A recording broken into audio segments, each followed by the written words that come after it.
Alpha महिला शब्द किसी आधिकारिक या वैज्ञानिक वर्गीकरण से नहीं आया है, बल्कि यह एक लोकप्रिय व्यक्तित्व प्रकार है जिसका उपयोग उन महिलाओं का वर्णन करने के लिए किया जाता है जो अपने जीवन में हावी, सफल और सशक्त होती है। यह मूल रूप से जानवरों के व्यवहार, जैसे भेड़ियों के झुंड में, से लिया गया शब्द है, जिसे अब मनुष्यों के व्यक्तित्व पर लागू किया जाता है। अल्फा महिला की मुख्य विशेषताएं, की कैरेक्टरिस्टिक्स। अल्फा महिलाओं से जुड़ी सबसे आम और सकारात्मक विशेषताएं ये हैं: अत्यधिक आत्मविश्वास, हाई कॉन्फिडेंस। वो खुद पर और अपनी क्षमताओं पर दृढ़ विश्वास रखती है। वो अपने फैसलों पर अडिग रहती है और दूसरों की राय या आलोचना से आसानी से प्रभावित नहीं होती। नेतृत्व कौशल, लीडरशिप स्किल्स। वो स्वाभाविक रूप से एक नेता होती है। वो समूह या टीम की कमान संभालने में सहज होती है और अक्सर पहल करती है।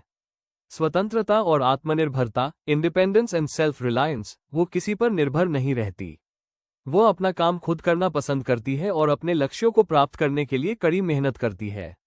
महत्वाकांक्षा और दृढ़ संकल्प, एम्बिशन एंड डिटर्मिनेशन। वो बड़े लक्ष्य निर्धारित करती है और उन्हें पूरा करने के लिए अत्यंत प्रेरित होती है।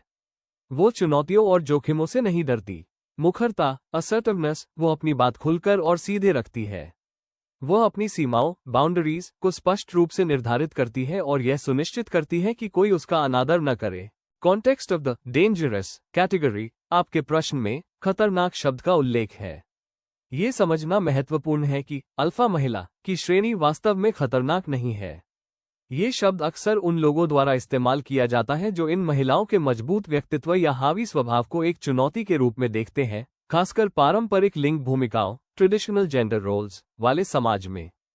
खतरनाक शब्द का इस्तेमाल इन वजहों से किया जा सकता है: दूसरों को डराना, उनका अत्यधिक आत्मविश्वास, सीधापन और निर्णय लेने की क्षमता उन लोगों को असहज या डरावनी लग सकती है जो कम मुखर हैं या जो चाहते हैं कि महिलाएं शांत और विनम्र रहें। रिश्तों में संघर्ष। पारंपरिक रूप से पुरुषों को हावी भूमिका में देखा जाता था। एक अल्फा महिला जब रिश्ते में समान शक्ति या नियंत्रण की मांग करती है, तो ये कुछ पुरुषों के अहंकार, ईगो को ठेस पहुंचा सकता है, जिससे रिश्ते में तनाव या संघर्ष पैदा हो सकता है। आक्रामक होने का गलत अर्थ। कुछ अल्फा महिलाएं अपनी बात मनवाने या अपने लक्ष्य पूरे करने के लिए अत्यधिक प्रतिस्पर्धी या आक्रामक हो सकती हैं। यह व्यवहार, जो वास्तव में आत्मविश्वास और ड्राइव का हिस्सा है, को नकारात्मक रूप से खतरनाक या नियंत्रणकारी के रूप में देखा जा सकता है।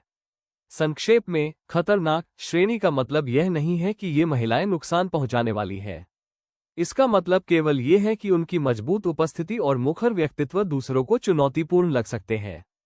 क्या आप अल्फा महिला से जुड़े किसी विशिष्ट पहलू, जैसे कि उनके रिश्ते या कार्यस्थल पर उनके व्यवहार, के बारे में अधिक जानना चाहेंगे?